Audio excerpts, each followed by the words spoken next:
In 2020, Linnea Mills, an 18-year-old scuba diving trainee from Missoula, Montana, is on her way to her final training session. Upon completion, she would receive her advanced open water diver certification, her first major step toward fulfilling her dream of becoming a marine biologist. After a 3-hour drive, Linnea arrives at Lake McDonald, a site known not only for its crystal clear waters, but also its frigid temperatures due to constant glacier runoff. For this reason, her instructor Debbie Snow had recommended she obtain a dry suit just days earlier. Since Linnea lacked the specialized training required to rent one from the dive school, staff helped her purchase a second-hand one from a private seller. Despite it now being 4 p.m. and daylight fading fast, the group of divers begin gearing up. At this point, Debbie is informed that Linnea's dry suit is missing the required inflator hose. For those unfamiliar, dry suits compress under pressure as a diver descends and must be actively inflated to prevent a dangerous squeeze from the suit itself.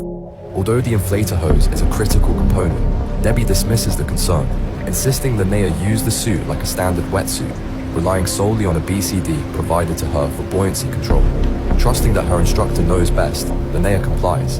An hour later, the group of divers descend to about 15 feet without any dive briefing or buddy assignments, both of which are standard safety procedures.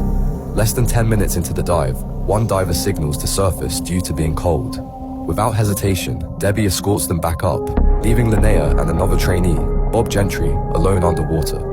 When Debbie returns, she leads the two divers down to a ledge at a depth of 60 feet. Preoccupied with her compass, she doesn't notice that Linnea's suit has compressed significantly, leaving her nearly immobile. Linnea tries to get her attention, but Debbie drifts farther away.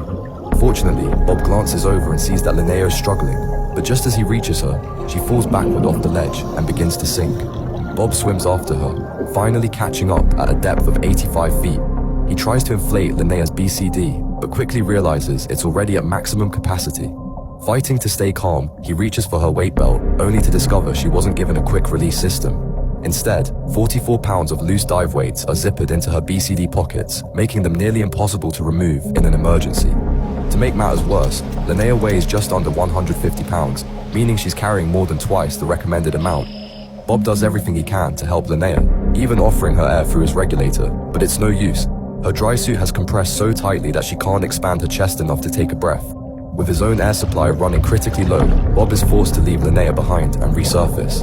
After some time, Debbie resurfaces and is informed about what happened to Linnea.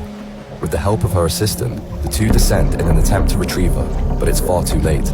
Linnea had sunk to a depth of 127 feet and was unresponsive by the time they brought her back to the surface, only made possible by removing her BCD.